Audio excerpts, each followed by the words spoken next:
kufika abantu la bazofuna ungizwa samtshela ukuthi akekho emva kaloko washo umlilo.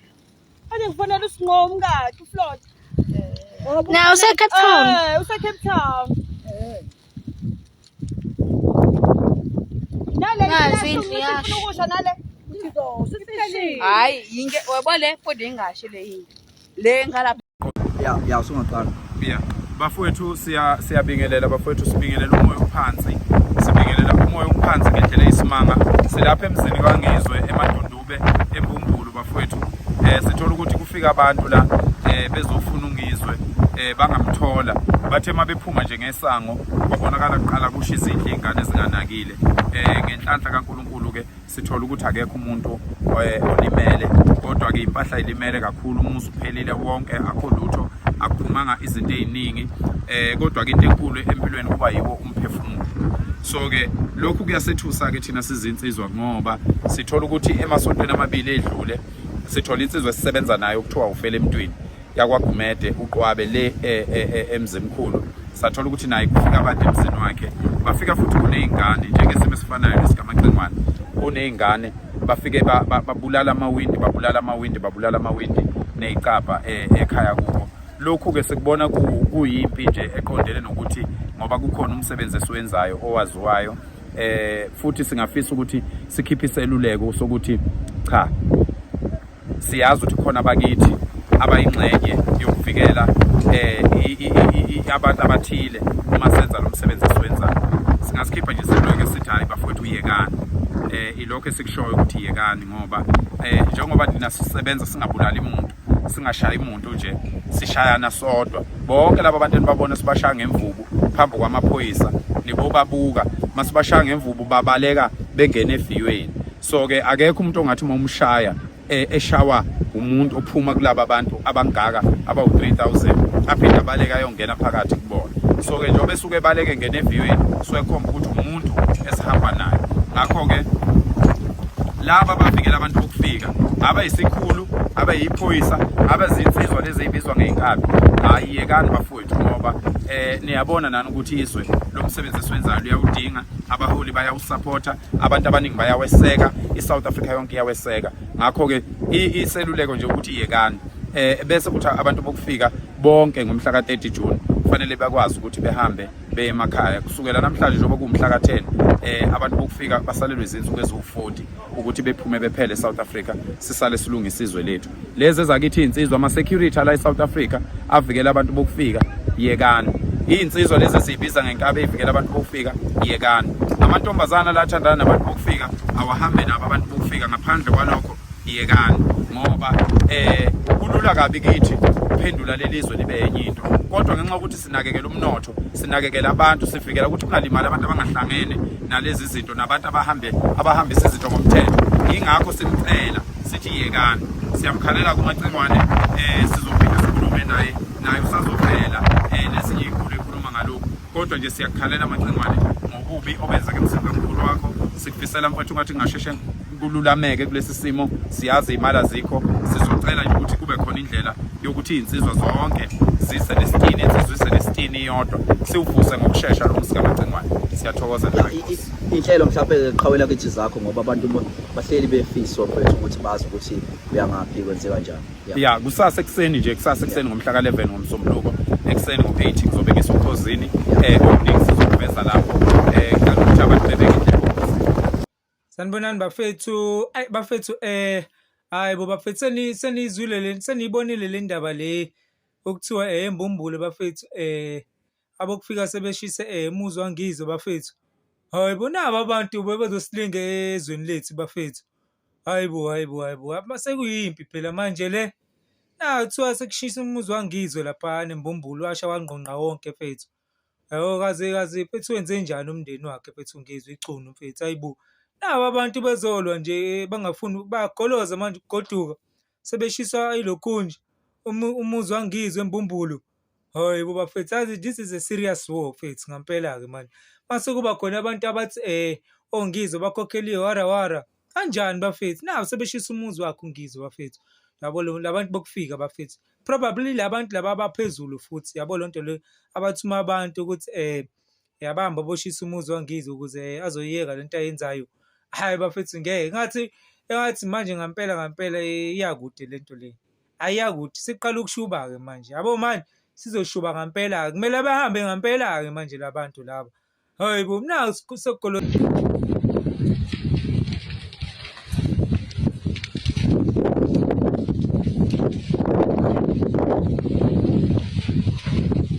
South Africa, happy Mother's Day to all the mothers out there, especially to my mother in heaven and all the mothers who take care of kids they didn't give birth to. You guys, you are legends. Mara, we have to keep going. South Africa is yakhala. Fika abantu la bazofuna ungizwa sabutshela ukuthi akekho mpaka loko washo umlilo. Ade kufanele usinqomo kathi uFlot. Na useCape Town. UseCape Town. Yeah, so that is Ngizo's home. It is burned. And luckily they didn't find him because whoever did it, they said they were looking for him. This is very, you know what it means, right? ANC, deport Ambatova, please. I'm speechless. I don't understand who Ramaphosa, all these politicians, are they now going to turn against our people? Are we now just supposed to watch our homes turn into ashes because we want to be safe? I'm very troubled by this. We haven't heard any statements from him because he's in Cape Town. Maybe he hasn't seen the damage yet. Over the video. Hello mzansi, welcome to Mgosi waseMzansi. Said news likhala angizwe likhulule lapha eMbumbulu lishisiwe namuhla and balabaningi bacasuka ngendlela lesimanga because kuyabonakala ukuthi umbubantu abalishisile people are blaming foreigners. People are saying ukuthi ngathi bayazama ukusiprovoka each and every time bathola lithuba nje because why bangashisa indlu yePatriots. Bana abantu ndiyasenga ukuthi kufanele ukuthi nciphedelise ungizwe ngichunu kudinga ukuthi akekho umuntu lolimele kulesiya sigameko but balabantu bacasukile bayabona ukuthi clearly ma-foreigners they are really trying to provoke us and lokhu ngiko lokuyosusa imbi lekhulu kabi. Do comment your thoughts down in the comment section. Don't forget to hit the notification bell. I'll see you in the next one. I'm signing out. Into eyenziwa uphakela umthakathi, into eyenziwa uJesinta eyomphakathi eyethu sonke singabantu collectively. We have to deal with this situation very decisively. This one ngiyayikondema, ngiyaphikisana nayo, ayinhle, asiyidingi, asiyiceli. Akukwazi ukuthi uma ngabe sisukuma sithi ukudayiswa kwama-drugs nokuba khona kwabantu abakulelizwe abangenawo amaphepha, sekuzofuneka kube khona abantu abahlaselwayo, kuzofuneka kube khona abantu abazoshiselwa imizi. This is not what we want. Nope. This is a no area zone. Akuvumelekile, akukho accepted, asikufuni, asikudingi. Uma kukuthi abantu bokuhamba abenze lento, okusho ukuthi ngempela you guys, you provoke us, you pushing us too far. This has to stop. Ngifise ngathi lento inga-investigatewa and inikezwe uphiko olu-top ukuthi ibhekwe lento ngoba asifuni lento. No. Yazi bafowethu, le engena manje ukuthi sekushiswe umuzi kaNgizwa kuthiwa kufika abantu, kade ngilalele undabandaba ekhuluma la uphakela umthakathi ukuthi kufika abantu angathi bekukhona ingane babuza uNgizwe ukuthi ukhona yini wangabikho, and then kwangathi banyamalala kanti sebeshise umuzi, ishe yonke impahla iyaphela lapha eMbumbulu. Nizobona nje ngiyagijima kakhulu amavideo la online. Lesimo esinjenganalesi asisivumi, ngingedwa nje nguNomdaya angivumelani naso. Siyanyanyisa, asisidingi singabahlali baKwaZulu Natali, asisidingi singabahlali baseMzansi. Kuzofuneka simelane nalesimo esingesihle futhi asithandeki. Isimo esikanjena asisiceli, sicela ukuthi sikhondenywe. Ngicela ukuthi nje kuvulwe icala bafowethu, ngicela ukuthi abaphenyi bafowethu kuphenywe, ngicela ukuthi kubekwe isiteki, kubekwe imali phansi, kubhekwe ukuthi iyiphi imoto eqhamuke yajika yeyongena ngalowa short left engabi ngakuphi neMpombolo, ngoba ngazi kakhulu ngase-police station eMpombolo. Kodwa kufuneke iphenywe lento, kufuneke isukunyelwe lento. Isukunyelwe umphakathi-ke nje, uzenzele umphakathi. Kufuneke kube amalunga omphakathi waKwaZulu Natali azosebenzisana namaphoyisa, ababambe bephila, ababeke emaphoyiseni. This one akusona isenzo esihle, siyasikhondema, siyasigxeka, siyamelana nabenzi balesi senzo sokuthi kushiswe umuzi kaNgizwe. And lezi zinto njengakalezi seyijwayele, ngoba kuke kwakhona ukusabisa, ngoba nimzwile uPhakela Umthakathi ngale masha kade iwalk ekade khona ukuthi umemezelile ukuthi bafuna ukusibulala, basabisa ngokusibulala abantu bokufika. And kuke kwashiwo futhi ukuthi angazi kuphi endaweni thizeni khona ababecuthele onolugatsha, ababecuthele ukuthi bafuna ukubulala uNgizwe. Izinto ezinjenganalezi kufuneka sisukumele, kubekwe ngempela ama-intelligence. Siyacela Ndonga, siyacela Babu Shamase, siyacela Premier Thamintuli, siyacela Mhlonishwa ukuthi no, lento kufuneka sisukume siyilwele. Siyacela ukuthi njengamanje nikhiphe abantu bophiko oluphezulu. Mina nje ngifuna kukhishwe i-PKT Chila ihambe yodela lolu daba straight away. This has to stop. We have to stop this thing with immediate effect. No way. Asifunde. Mina nje I condemn it 100%. Ngiyayikondema, ngiyayigxeka futhi ngiyalwisana nayo. Iwubugebengu obunyanyisayo esingabudingi in our country, esingabudingi KwaZulu Natal. No way. This has to stop straight away. Simple as that. Sorry Maclingwane, siyakhatisana nawe. Ngeke bafowethu, ngeke, yaze yabuhlungu lento, yaze yabuhlungu. Bantu bakithi nishola ukuthi ngempela senithanda amakwelekwele ngale ndlela yokuthi eseningaze nenze lento eniyenzayo, because I believe ukuthi amakwelekwele mancane amathuba ukuthi asengazi azi umuzi kaNgizwe ukuthi ukuphi. Kodwa abantu abenza lento le abantu abavikela amakwelekwele. Seningaze niyoshisa umuzi kaNgizwe Mchunu, niwushise niwuqede ngoba nivikela amakwelekwele. Bafowethu ninenhliziyo ezimbi, yazi labantu batshelwe kahle ukuthi abahambe mhla ka-30 June i-deadline leyo. So injongo yenu ninayo ukuthi niyoshisa umuzi kaNgizwe yini? Ukuthumela i-message ukuthi akayeke uxosha abantu bokufika? Noma ngayeka mose uNgizwe, abantu bokufika still sonke singabantu base-South Africa sithi abahambe. Ninenhliziyo ezimbi, yazi, cha, ninenhliziyo ezimbi lokwangempela. Sanibona ingane zakwethu, Makhanya, kaMakhanya Mfana, udaba uyalazi mana, udaba uyalazi mana. Siza neziphuthumayo nezibuhlungu nezidabukisayo. Umuzi kaNgizwe eMpombolo ushisiwe. Allegedly ngizwe ngazuthi bathi abantu bokufika. Asikho sure. Ilaba abantu uhulumeni abavikelayo, laba abantu uhulumeni enza sure ukuthi they are well protected, and laba abantu above the law. Laba abantu uhulumeni angafuni ngisho unolela boluthindo. Baqale ke ngofela emntwini baya kubo bayophahlaza everything engekho ufela emntwini. Basuka manje baya kuNgizwe bayoshisa kubo engekho.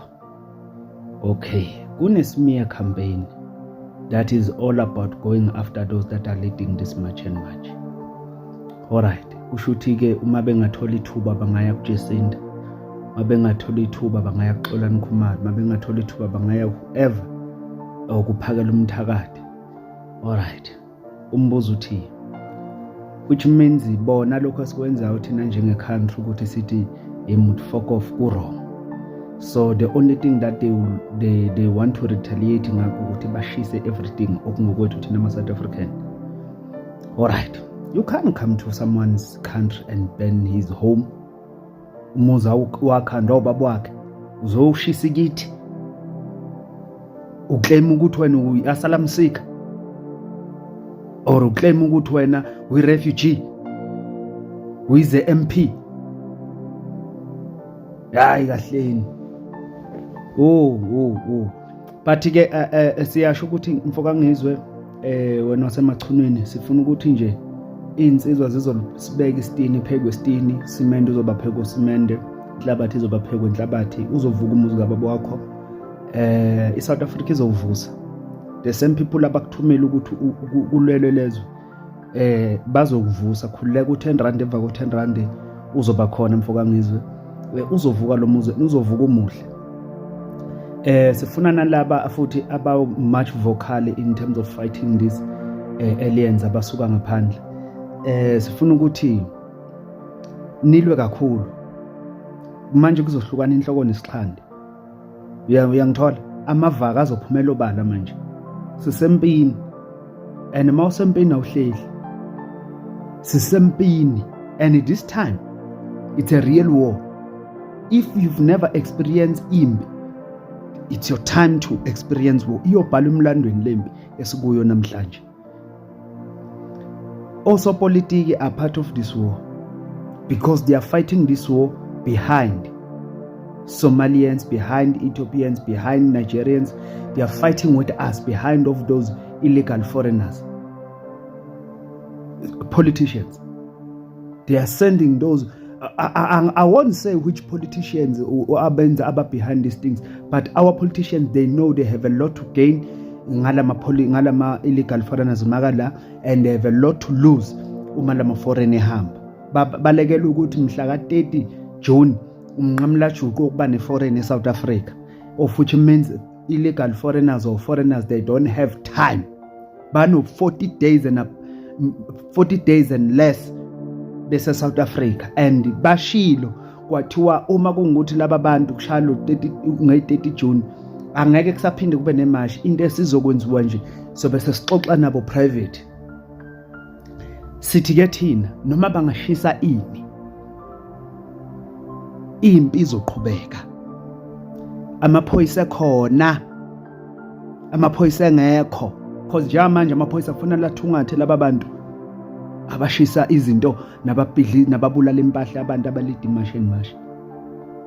So sifuna ukuthi ke njengamanje abakazi ukusebenzisa umlilo, ngoba umlilo masingawusebenzisa thina njengama South African angeke barane anything, ngeke kube na next. Okwamanje bayacela ukuthi phumani kahle kuzosha imizi yama South African, because ama South African anala abantu bokufika. Masingathi nathi sisebenzisa umlilo njenge country, sifuna ukuthi niwushiselani bantu bokufika umuzi kaNgizwe, niwubulaleleni umuzi kaFele Emntwini, niphihlizeleni izinto zikaFele Emntwini. Niyahamba emzini kaQwabe niyophohloza, nifuna ukubona ukuthi kahlahle iyophetha njani. Abasiyo kwamavaka laba bantu, abasiyo amavaka, banemndeni njobo wonke umuntu enomndeni. Mina ngiyanikhuza nje njenge South African ukuthi bekukahle nisathatha izikhwama kahle peaceful nihamba. Manje nidecide ukuthi nize nibatshele osopolitiki bala eSouth Africa ukuthi angeke banivikele after i-30 June. Akekho usopolitiko, ngisho imeya angeke nivikele, ngisho ama station commander la eSouth Africa angeke nivikele, ngisho ama area commission, ngisho ama provincial commission ngeke nivikele kulento eniyenzayo, because ngamanje ama provincial commission awakhona ukuvikela abantu bakithi abashisela izinto. Kodwa bazokuba nesibindi sokuma bathi bavikela nini. Uma kungukuthi amaphoyisa awakhona ukuthola abantu abashisa emzini kaNgizwe, sizocela ukuthi amaphoyisa asala aqhubeka kahle kakhulu. Sizoqhubeka thina njenge country, sizobona siphuma kanjani, umuzi kaNgizwe uvuka kanjani, uphinde ubuyele esimene, abantwana bangizwe bezokwazi ukuba nekhaya. And sizwile ngandlebenye ukuthi ama Somalian noma ama Pakistani are planning to bomb. Sizwile it allegedly ukuthi they are planning to bomb ama mall ase South Africa. Sifuna ukwanceda kama Somalian, ama South African our own mall, our own town, as own lutho. Ordinary South African that are being affected by your invasion in South Africa, they don't own anything. Whether you destroy whatever, we don't own anything, but you dare come to their houses ushosquma loshilaba. We are just certain ukuthi nje jamanje we are in a real war. But ke nishisela uZulu sithi ithi into wathinta uZulu ubeda kweyini, wathinta uZulu ubeda kweyini. Nizokubona ke lokho. Ngizokubona ke lokho enicelayo abantu bokufika. Uma kungukuthi futhi osopolitiki they are behind this thing, they must pray uma bebanjwa laba bokufika bangasho ukuthi bathunywe imeya noma iprime noma ikhansela. Bangasho ngoba mabeke basho umuzwa lelo khansela Nkosi yami, ama South African ayingozi. Umuzwa lo meya Nkosi yami, because aseke isikhathi sokuthi ucheme. Uyezwa nje thina manje sikhuluma boldly because we know good, we've been in a war, we know how to fight, and we know how to face a war. Even if they come for me, I'll face them. I'm not scared, Chief. I've been in war for decades. I'm not scared. What I can tell you is that South Africans stay strong, fight harder. There's not manje kufanele kuhlwa inhloko nesikhande. Amavaka hlehle angasiconvince ukuthi kule sisime kancane simi. Amavaka wahlehle manje impi ime ngomumo manje. Impi isemome. Senyathela amasimba abantwana manje. Bayithintile. Akuna nalesimiye campaign esithi nina managerian nizo closer iMTN neDStv. Alikho South African ele owner leyo nto le abantu abaphesheya aba owner lezo zinto abelungu as own loot ama mall awo onwe ithina ama South African as own for all. So whatever that you destroy, it has nothing it doesn't have an impact on us. So you're gonna decide which one you start with. We don't care. We know what we are planning.